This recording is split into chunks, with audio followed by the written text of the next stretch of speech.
तो फ्रेंड्स एक हम सवाल कर रहे हैं, ये सवाल एग्जाम के लिए बहुत इंपॉर्टेंट है, खास तौर पर नवंबर 2020 एग्जाम्स के लिए एंड मई 21 एग्जाम्स के लिए बहुत ज्यादा इंपॉर्टेंट है।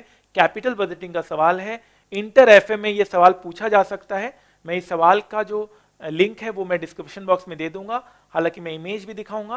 प्लीज इस सवाल को करें, अपना रजिस्टर ओपन कर लें और इस सवाल को करें। ये सवाल आपके एग्जाम के लिए बहुत ज्यादा इंपॉर्टेंट है। फाइन सर, आइए फ्रेंड्स करते हैं क्वेश्चन नंबर 19। ठीक है, चलिए बहुत ही इंपॉर्टेंट सवाल है ये क्वेश्चन नंबर 19। ये डेफिनेटली आपके एग्जाम में इस तरह के क्वेश्चंस आएंगे और ये फुल फ्लेश्ड कैपिटल बजटिंग का क्वेश्चन है। और अगर आपके बुक में ये क्वेश्चन नहीं है तो आप इसका इमेज ले सकते हैं। चलिए शुरू करते हैं। A large profit making company is considering the installation of a machine to process the waste produced by one of its existing manufacturing process to be converted into a marketable product. At present, the waste is removed by a contractor for disposal on payment by the company for 150 lakhs per annum for the next 4 years. मतलब अभी contract दिया हुआ है किसी को जहां पर 150 lakh rupees लगते हैं। The contract can be terminated upon installation of the aforesaid machine on payment of a compensation of 90 lakh rupees before the processing operation starts. 90 lakh रुपए का कंपनसेशन लगेगा, ठीक है। This compensation is not allowed as deduction for tax purpose. ये compensation आपको tax में कोई deduction नहीं देगा। The machine required for carrying out the processing will cost 600 lakhs. जो मशीन की जरूरत होगी वो 600 लाख रुपए लगेंगे उसके। To be financed by a loan repayable in 4 equal installments commencing from end of the year 1. The interest rate is 14% per annum. ठीक है, at the end of the 4th year the machine can be sold for 60 lakh rupees and the cost of dismantling and removal will be 45 lakhs. तो मैंने कहा था बहुत ही comprehensive और बहुत ही अच्छा सवाल है ये। Sales and direct cost of the product emerging from waste processing for 4 years are estimated as under. ठीक है, ईयर 1, 2, 3, 4 का डाटा दिया हुआ है। Sales, material consumptions, wages, other expenses, factory overheads, depreciation as per income tax rules. Initial stock of materials required before commencement of the processing operations is 60 lakhs at the start of year 1. The stock levels of material to be maintained at the end of year 1, 2 and 3 will be 165 lakhs and the stocks at the end of year 4 will be nil. The storage of materials will utilize space which would otherwise have been rented out for 30 lakhs per annum. जो जगह जो machine लेगा, अगर वो जगह machine नहीं लेता तो मुझे 30 लाख रुपीस में पर एनम उसमें कमा लेता। तो ऑब्वियस ही बात है ये मेरा अपॉर्चुनिटी लॉस है। Labour cost include wages of 40 workers whose transfer to this process will reduce idle time payment of 45 lakhs in the year 1 and 30 lakhs in the year 2. Idle time, labour खाली बैठे रहते थे तो वो utilise हो जाएगा इस मशीन के आने के बाद। Factory overheads include apportionment of general factory overhead except to the extent of insurance charges. Overheads आपको मैंने ऑलरेडी कॉन्सेप्ट कराया हुआ है। एलोकेटेड ओवरहेड्स, ओवरहेड्स मेरा क्या कहलाता है, संक कॉस्ट कहलाता है, इस तरह का संक कॉस्ट कहलाएगा। लेकिन यहां पे कहता है except to the extent of insurance charges. Insurance charges of 90 lakhs जो इसमें मिला हुआ है वो मेरा संक कॉस्ट नहीं है, वो मेरा इंश्योरेंस है जो मेरा इस मशीन के लिए मुझे लेना पड़ेगा। The company tax rate is 30%। Present value factors for 4 years are as under. Year 1, 2, 3 and 4 present value factor at the rate of 14%. Advise the management on the desirability of installing the machine for processing the waste. All calculations should form part of your answer. बहुत ही अच्छा सवाल है, capital budgeting का सवाल है। एक machine आपको लेकर आना है, क्या हम मशीन लेकर आए या ना आए, ये आपको निर्णय लेना है। कैपिटल बजटिंग का ये सवाल है, बहुत ही अच्छा। इसमें बहुत सारे कॉन्सेप्ट्स आपके ऑलरेडी कवर होने चाहिए। मैं ये मान के चल रहा हूं कि आपके कॉन्सेप्ट सारे क्लियर हैं। अब हम इस क्वेश्चन को करना शुरू करते हैं। चलिए सर, तो सबसे पहले हमें बनाना है स्टेटमेंट ऑफ प्रॉफिट। ठीक है, फाइन सर। कितने ईयर का डाटा दिया हुआ है? 4 ईयर्स का दिया हुआ है। Year 1, year 2, year 3 and year 4। Sales, फटाफट आप देखिए क्वेश्चन में सेल्स का फिगर कितना दिया हुआ है। सेल्स का फिगर दिया हुआ है, आपको मैं क्वेश्चन भी दिखाता जाता हूं। 966 966 1254 1254। तो चलिए अब हम लोग भी ये लिखते हैं सेल्स का फिगर। बिल्कुल स्लो स्पीड में हमें आगे बढ़ना है। 966 966 1254 1254। ठीक है, फाइन। उसके बाद आप टेबल देखेंगे, क्या लिखा हुआ है? Material consumption. Material consumption, material consumption है आपका 90, 120, 255 एंड 255। फटाफट आप चेक करते रहिए, क्वेश्चन के फिगर को भी आप चेक करते रहिए। आप देख सकते हैं 90, 120, 255 एंड 255। ठीक है, फाइन। चलिए अब आगे देखते हैं, आगे क्या लिखना है अपने को। आगे हमें लिखना है वेजेस। वेजेस, वेजेस कितने हैं? वेजेस आपके दिए हुए हैं जो 225, 225, 225 एंड 300।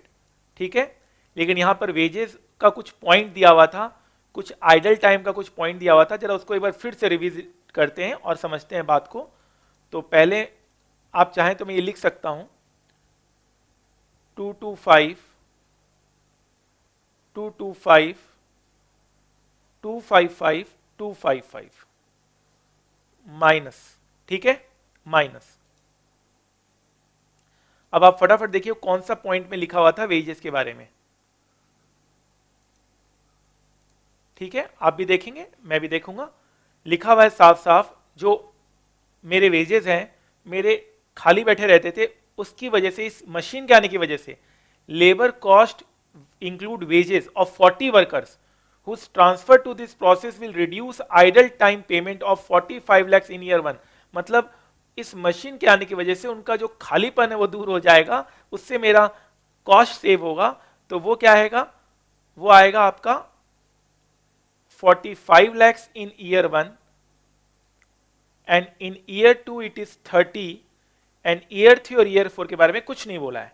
आप ये पॉइंट्स देख सकते हैं मेरे साथ। Labour cost include wages of 40 workers whose transfer to this process will reduce idle time payments of 45 lakhs in year 1 and 30 lakhs in year 2।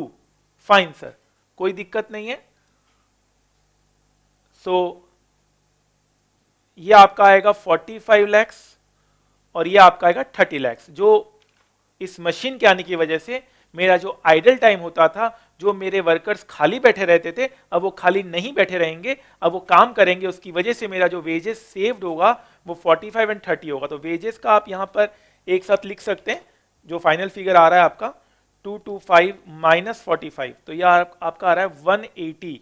ठीक है, और ये 225 माइनस 30, सो यह आ रहा है आपका 195। फाइन सर, बाकी का तो कुछ है नहीं, तो एज इट इज रहने देंगे। चलिए फटाफट आप देख लीजिए, फिर हम आगे बढ़े। तो ये पॉइंट भी हमारा हो गया, वेजेस का पॉइंट भी हमारा यहां पर कंप्लीट हो जाता है। 180 एंड 195। आगे देखते हैं अदर एक्सपेंसेस। अदर एक्सपेंसेस में आएंगे, अदर एक्सपेंसेस। अदर एक्सपेंसेस आपका क्वेश्चन में दिया हुआ है 120, 135, 162, 210। ठीक है, तो वही लिख देते हैं, इसका कोई इंफॉर्मेशन भी नहीं है। Other expenses 120, 135, 162, 210, fine, no problem. आगे देखते हैं क्या लिखा हुआ है, फैक्ट्री ओवरहेड्स, इसके बारे में कुछ पॉइंट्स लिखा हुआ था। तो जो फैक्ट्री ओवरहेड्स है, नॉर्मली जो ओवरहेड्स होता है उसको हम क्या मानते हैं, संक कॉस्ट मानते हैं, फैक्ट्री ओवरहेड्स। लेकिन यहां पर बोला हुआ है कि जो इंश्योरेंस चार्जेस है वो तो आपको देना पड़ेगा, तो वो 90 आएगा। आप चेक करें फटाफट, 90, 90 और 90, ठीक है। इंश्योरेंस चार्जेस आपका 90 यहां पर बन रहा है, नो प्रॉब्लम एट ऑल। चलिए सर आगे बढ़े और देखते हैं आगे क्या लिखा हुआ है। फैक्ट्री ओवरहेड्स हो गया, इंश्योरेंस ओनली, इसमें हमने क्या सिर्फ कवर किया, इंश्योरेंस। क्योंकि क्यों कवर किया, क्योंकि बाकी का हमने संक कॉस्ट माना, क्योंकि ओवरहेड्स इस मशीन की वजह से नहीं आया होगा, वैसे ही ओवरहेड्स तो लग ही रहा होगा। ये मशीन आने से कोई बढ़ोतरी नहीं हुई होगी ओवरहेड्स में। ओवरहेड्स अगर ये मशीन नहीं होता तब भी लगता, ये है तब भी लग रहा है, तो मशीन की वजह से ये नहीं हुआ, इसलिए ओवरहेड्स को हमने इस डिसीजन में इग्नोर कर दिया। क्योंकि अगर इस डिसीजन में हम ओवरहेड्स वो भी ले लेते जो मशीन के नहीं होने की वजह से भी लग रहा है, तो हमारा डिसीजन सही नहीं होता। हम तो इस मशीन की वजह से देख रहे हैं, इस मशीन की वजह से हमें कितना फायदा है, ठीक है। ओवरहेड्स वाला कॉस्ट तो लगना ही है, मशीन हो या ना हो, ठीक है। आगे देखते हैं, ये हमारा फैक्ट्री ओवरहेड्स हो गया। अब आपको यहां पर बोला हुआ है कि अगर हम ये मशीन लाएंगे तो हमारा जो रेंटल स्पेस है उस पे मुझे नुकसान हो जाएगा। अगर ये मशीन नहीं होता तो मैं 30 लाख रुपए हर साल कमा सकता था। तो ये हो गया loss on rent, loss on rent on storage space.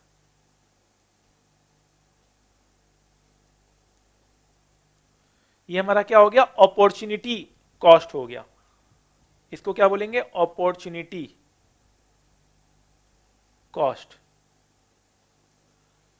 ठीक है सर। तो ये आपका क्या हुआ, 30 दिया हुआ है, आप फिगर देख सकते हैं क्वेश्चन में, 30 and 30, fine sir, no problem at all. आपने कोई लोन भी लिया था, उसका इंटरेस्ट लगेगा, interest at the rate of कितना, 14%। तो आइए एक बार हम इंटरेस्ट की कैलकुलेशन कर लेते हैं, फाइन। चलिए, तो आप ये पूरा पेज छोड़कर, एक पूरा पेज लग जाएगा हमें, आप वर्किंग नोट में लिखेंगे calculation of interest, calculation of interest. आइए इंटरेस्ट के ऊपर क्या पॉइंट दी गई है जरा मैं वहां पर लेके आपको चलता हूं। 600 लाख का मशीन है, 4 इंस्टॉलमेंट में ये पे किया जाएगा, ठीक है। तो रिपेमेंट पर एनम कितना रहेगा, पर एनम 600 लाख का मशीन है, 4 इंस्टॉलमेंट में इसे दिया जाएगा, ठीक है। तो ये हो गया 150 lakhs, no problem at all, ठीक है, फाइन।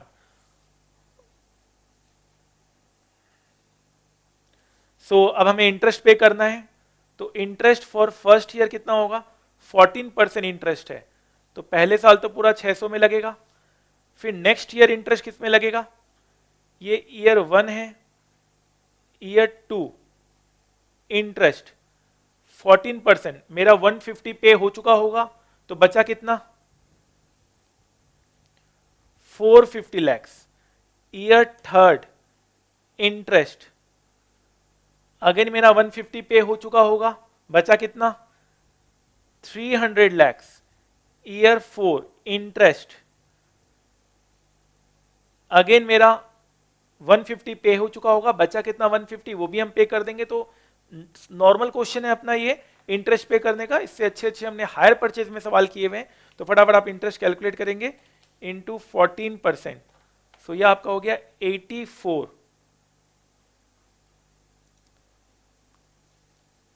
ये आपका हो गया 63, 42 लैक्स, और ये हो गया आपका 21 lakhs. Figure in lakhs, figure in lakhs, ठीक है, फाइन। सो अब हम सीधे पुट करेंगे अपने फॉर्मेट में। तो बहुत ही अच्छा सवाल है ये, इसको जरूर आप एग्जाम से पहले प्रैक्टिस जरूर करके जाइएगा, क्योंकि इस तरह के सवाल अगर एग्जाम में आते हैं तो नॉर्मली आपकी प्रैक्टिस की कमी के कारण ये सवाल आपसे गलत हो जाएगा। ठीक है, फाइन। तो मेन हम फॉर्मेट में आते हैं। आइए सर, मेन फॉर्मेट में आए हम और हमें लिखना है इंटरेस्ट। सो इंटरेस्ट आपका आएगा यहां पर 84, 63, 42 एंड 21। ठीक है, फाइन, एकदम नो प्रॉब्लम एट ऑल। अब हम कौन सा आइटम लेंगे? डेप्रीशिएशन। डेप्रीशिएशन भी माइनस होता है प्रॉफिट लॉस निकालने के लिए, हाँ बाद में हम एडबैक जरूर कर लेंगे। तो हमारा नेक्स्ट आइटम होगा डेप्रीशिएशन। डेप्रीशिएशन का फिगर क्वेश्चन में दिया हुआ है। डेप्रीशिएशन 150, 114, 84, 63। ठीक है, फाइन। सो ये मेरा टोटल कॉस्ट हो गया। अब सबको ऐड करके मेरा एक बार टोटल कॉस्ट लिख लीजिए, ताकि हम एक बार प्रॉफिट बिफोर टैक्स निकालकर टैक्स पे कर देते हैं, फिर हम कैश फ्लोज की एडजस्टमेंट करेंगे जैसे हम कैश फ्लो स्टेटमेंट में किया करते हैं। ठीक है, फाइन। चलिए, तो ये हमारा हो गया टोटल कॉस्ट, इसको हमने बी का नाम दे दिया। ठीक है, सेल्स में आप देखेंगे ए लिखा हुआ होगा। तो हमारा टोटल कॉस्ट आ रहा है 744, 747, 918, 969। ठीक है, फाइन। एक हमारा यहां पर एक पॉइंट और था कि अगर हम ये मशीन लाएंगे तो हमने जो ये कॉन्ट्रैक्ट किसी को दिया है वो अमाउंट मेरा सेव हो जाएगा। तो contract payment saved, contract payment saved, ये हम कितना अमाउंट हमारा बचा आप फटाफट देखेंगे। ठीक है, ये हमारा बचा 150, ये मेरा सेव हुआ है, कॉन्ट्रैक्ट पेमेंट सेव्ड। ठीक है, फाइन सर, इसे हम चाहें तो सी लिख सकते हैं। सो कॉन्ट्रैक्ट पेमेंट सेव्ड, ये भी हमारा एक बचत है। ठीक है, ये मेरा कॉस्ट है और सेल्स मेरा ऑलरेडी इनफ्लो है। तो हम क्या कर सकते हैं? प्रॉफिट, अभी तक तो टैक्स लगा नहीं है, बिफोर टैक्स हम क्या कर सकते हैं? Profit before tax. सो ये कितना आ रहा है?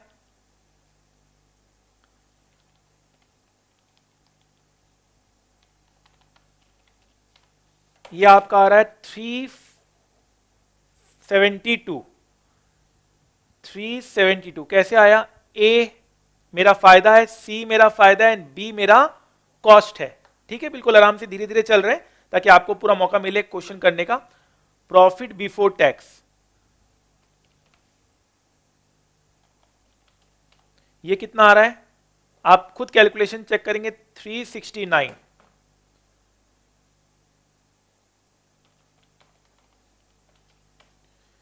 486,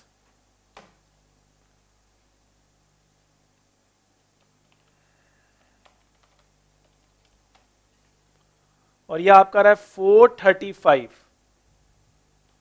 ठीक है, अब हम टैक्स डिडक्ट करेंगे, ऑब्वियस सी बात है टैक्स तो देना पड़ेगा, ये भी मेरा आउटफ्लो है। Less tax at the rate of, tax at the rate of 30%, tax at the rate of 30%। Fine sir, so ये आपका आ रहा है 372 इंटू 30%, ये आपका आ रहा है 111.6। 369 इंटू 30%, ये आपका रहा 110.7। 486 इंटू 30%, ये आपका रहा 145.8, और 435 इंटू 0.3, ये आपका रहा 130.5। So what will be profit after tax? Profit after tax निकालेंगे तो प्रॉफिट आफ्टर टैक्स आपका कितना आ रहा है फटाफट बताइए? 260.4, 258.3, 340.2, 304.5। ठीक है, लेकिन आपको ध्यान होगा कैपिटल बजटिंग में हम कैश फ्लो बेसिस पे काम करते हैं, हम कैश फ्लोज को प्रेफर करते हैं। सो प्रॉफिट आफ्टर टैक्स से काम नहीं चलेगा, हमें कैश फ्लोज निकालना है। तो एड बैक डेप्रीशिएशन, डेप्रीशिएशन मेरा नॉन कैश आइटम था, उसको तो हमें एड बैक करना ही था। 150.0, 114, 84 और 63, ठीक है, फाइन। तो आइए फ्रेंड्स आगे बढ़ते हैं। अब हमारा एक वर्किंग कैपिटल का पॉइंट है, इंट्रोडक्शन ऑफ वर्किंग कैपिटल, ठीक है।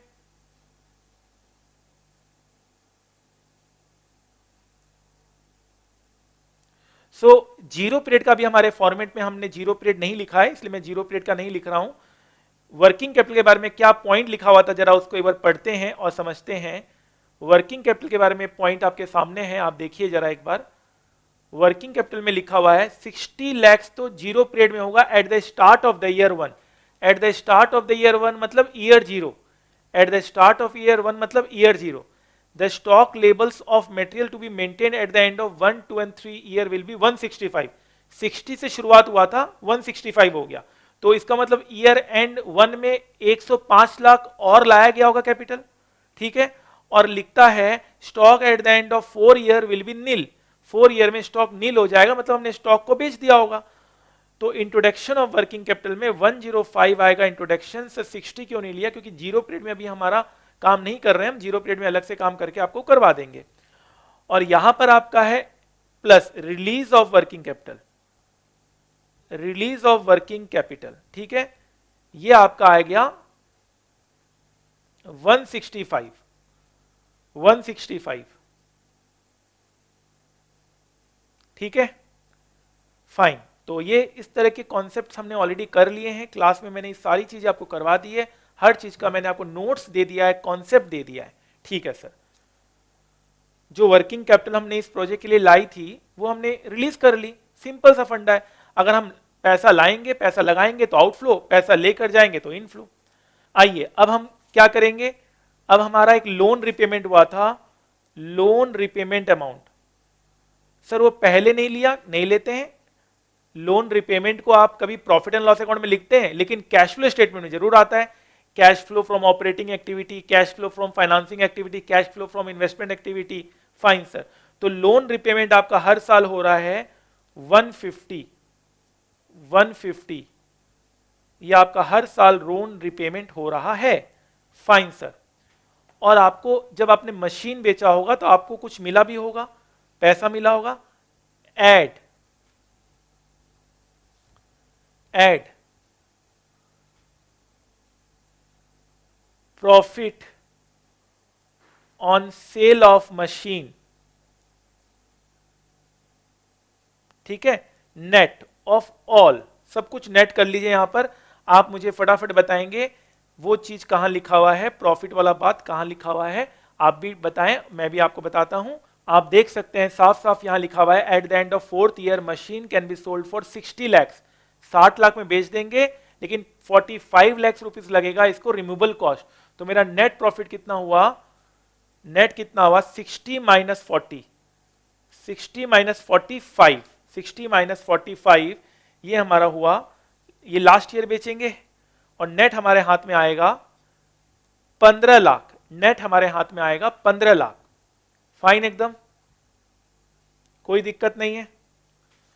सो ये सारी चीजें अब कंसीडर करते हुए हम कैश फ्लोज निकाल सकते हैं, बिल्कुल निकाल सकते हैं। देखते हैं सबसे पहले कौन निकाल कर देता है, कैश फ्लोज, ठीक है, फाइन। आइए कैश फ्लोज निकालते हैं। कैश फ्लोज 4th, चारों साल का हमें कैश फ्लोज निकालना है, ठीक है। चलिए फटाफट आप निकालेंगे, प्लस और माइनस ही करना है। चलो मैं भी आपको थोड़ा हेल्प कर देता हूं इसमें। चलिए फर्स्ट ईयर का मैं निकालता हूं आपके साथ, 260.4 प्लस डेप्रीशिएशन माइनस 105, ठीक है, माइनस 150, कोई प्रॉब्लम नहीं। तो यह आया 155.4, यह आपका आया 155.4, ये आपका आया 222.3, 274.2, 397, आप सब कैलकुलेट भी करेंगे साथ साथ, 397.5। तो ये हमारा कैश फ्लोज आया, ठीक है, फाइन। आप कैलकुलेट करेंगे एक बार, क्योंकि मैंने देखा है बहुत सारे स्टूडेंट्स कैलकुलेशन भी मिस्टेक कर देते हैं, प्लस माइनस में भी बच्चे कैलकुलेशन मिस्टेक कर देते हैं, ठीक है।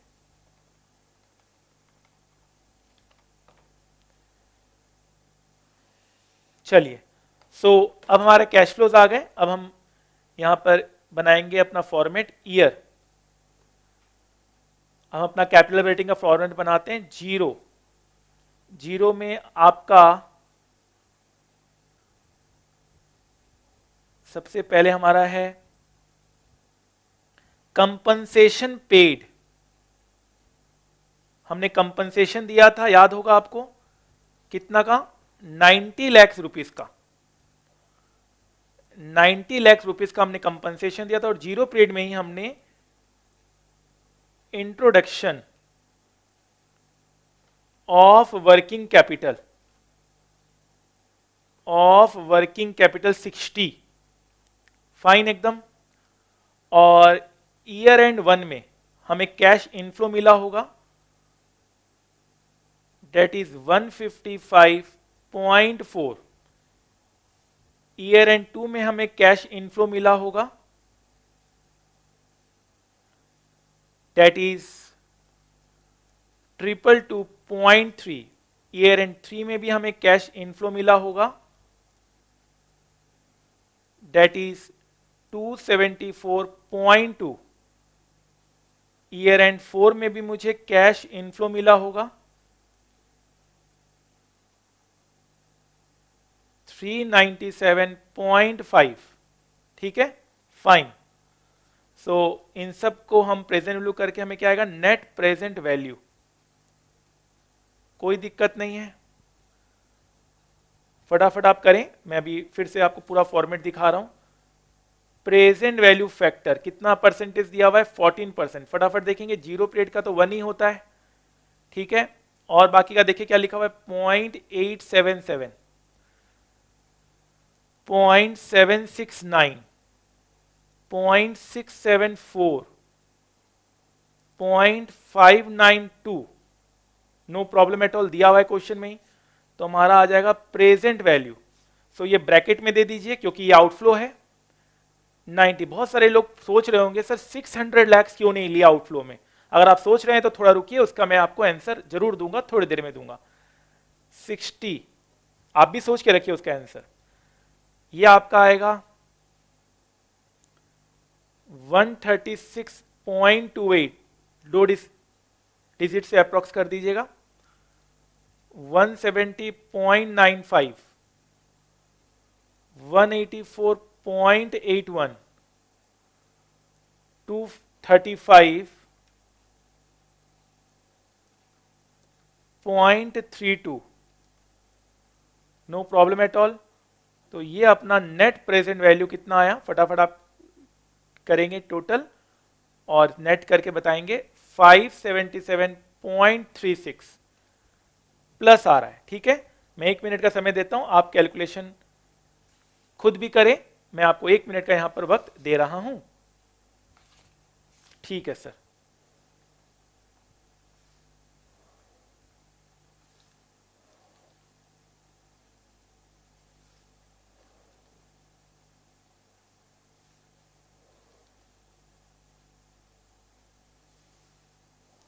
फाइन,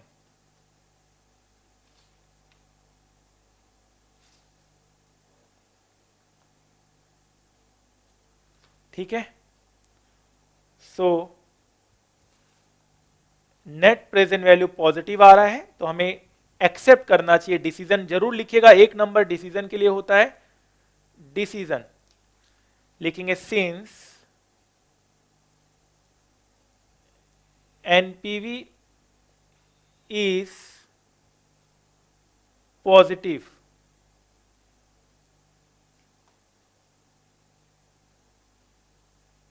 management should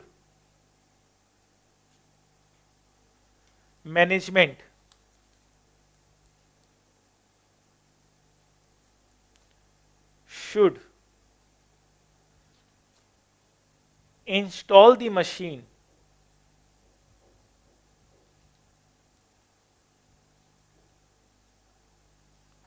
for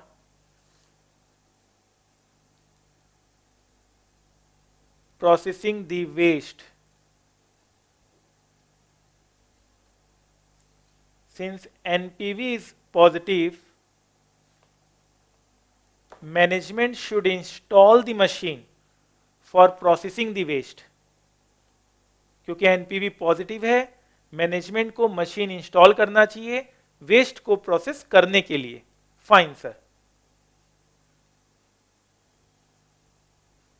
ठीक है. अच्छा, एक डाउट आपका है 600 लाख क्यों नहीं लिया, तो आप एक यहां पर लिख सकते हैं रफ में, मैं आपको एक पॉइंट समझा दे रहा हूं.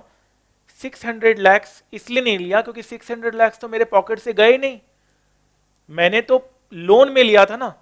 आप लिखो ईयर 0, लोन रिसीव्ड, कितना लोन रिसीव में आपको कितना मिला होगा, 600 लाख मिला होगा. और 0 पीरियड में ही मशीन परचेज्ड हुआ होगा. मशीन परचेज्ड कितने का, 600 का, तो ये तो नेट 0 हो गया. इसलिए हमने 600 लाख लिया ही नहीं, हमारे पॉकेट से थोड़ा ना लगा पैसा, और हमने तो 150 करके वापस रिपे किया ही है. तो वहां भी तुम 150 वहां भी आउटफ्लो ले लोगे, 600 यहां भी ले लोगे आउटफ्लो, तो 1200 की लाइबिलिटी बन जाएगी, थोड़ा ना 1200 की लाइबिलिटी है. हमने 150 करके तो पेमेंट दिखा दिया, वहां पर नेगेटिव में दिखाया, आउटफ्लो दिखाया, वापस 600 थोड़ा वापस आप 0 पीरियड में करोगे. आपने तो पैसा आपने अपने पॉकेट से लगाया ही नहीं. जब पॉकेट से पैसा आएगा तो प्लस, जाएगा तो माइनस, कैश फ्लो कॉन्सेप्ट है, सिंपल सा फंडा है. हमारे पॉकेट से जब पैसा लगा ही नहीं तो फिर हम आउटफ्लो में क्यों लिखेंगे, और हम ऑलरेडी आउटफ्लो तो दिखा ही रहे हैं, 150 जो पेमेंट दिखा रहे हैं. चलिए सर, एक बार हम क्वेश्चन को पूरा रिविजिट करेंगे और इस क्वेश्चन को खत्म करेंगे. एक बार पूरा रिविजिट करते हैं इस क्वेश्चन को, ताकि आपको एक बार पूरा क्वेश्चन माइंड में फ्रेम हो जाए. एक क्वेश्चन था जिसमें हमारा जो वेस्ट जो हम प्रोसेस करते थे, हम किसी का आउटसोर्स करके रखा था हमने, तो हमें 150 लाख रुपए लगता था हर साल, 4 साल के लिए लगता, तो वो मेरा बच रहा है. तो ये 150 लाख मेरा सेविंग होगा, इनफ्लो होगा. 90 लाख का कंपनसेशन देना पड़ेगा, लेकिन उसमें कोई टैक्स सेविंग नहीं होगा. ठीक है, 600 लाख का लोन लेंगे, 14% में लोन लेंगे, 4 इंस्टॉलमेंट में लोन देंगे. लास्ट ईयर हम एसेट को बेचेंगे 60 लाख पे, 45 लाख का मुझे कॉस्ट बियर करना पड़ेगा रिमूवल का, तो नेट मेरे हाथ में आएगा 15 लाख. यहां पर हमने कोई सेल, परचेज और कैपिटल गेन हमने पूरा इग्नोर किया, यहां पर हमने सीधा नेट यहां पर बना दिया है. ठीक है, मैं उसका एक नोट भी लिखवा दूंगा आपको. और ये हमारा डाटा दिया हुआ है, sales, material consumption, wages, other expenses, factory overheads, depreciation तो एज इट इज हमने ले लिया. 60 लाख हमारा ईयर 1 में, स्टार्ट ऑफ ईयर 1 मतलब ईयर 0 में लगा होगा, और बाद में मेरा लगा 165 लाख. तो टोटल मेरा इंट्रोडक्शन कितना हुआ नेक्स्ट ईयर से, 105 लाख. तो 165 मेंटेन रहा होगा, हमें तो सिर्फ इंक्रीज ही लेना होता है. तो 60 लाख हमने इंट्रोडक्शन किया 0 पीरियड में, वो भी हमने लिया, और 105 भी हमने लिया, और रिलीज हमने दिखा दिया 4th ईयर में वर्किंग कैपिटल रिलीज के नाम पे. ठीक है, 30 लाख रुपए का मेरा रेंट का लॉस होगा, क्योंकि ये मशीन इतनी बड़ी है कि जो जगह लेगा वो 30 लाख रुपए मेरा यहां नुकसान कर जाएगा. वर्कर्स मेरे यहां पर आइडल जो वर्कर्स बैठे थे वो काम में लग जाएंगे, इससे मेरे वर्किंग कॉस्ट रिड्यूस होगी, वर्कर की कॉस्ट रिड्यूस होगी. तो 30 लाख और 45 लाख का जो भी दिया हुआ है वो हमारा सेव हो गया. 90 लाख मेरा इंश्योरेंस तो जाएगा, ओवरहेड्स जरूर मेरा संक कॉस्ट होता है, लेकिन 90 लाख का इंश्योरेंस तो हमें लेना ही है. टैक्स रेट कितना है, 30% है.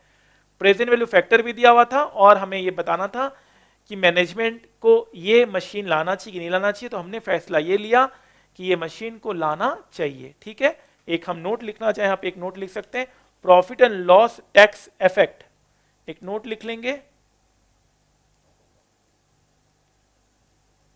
Tax effect on profit on sale of machine is ignored.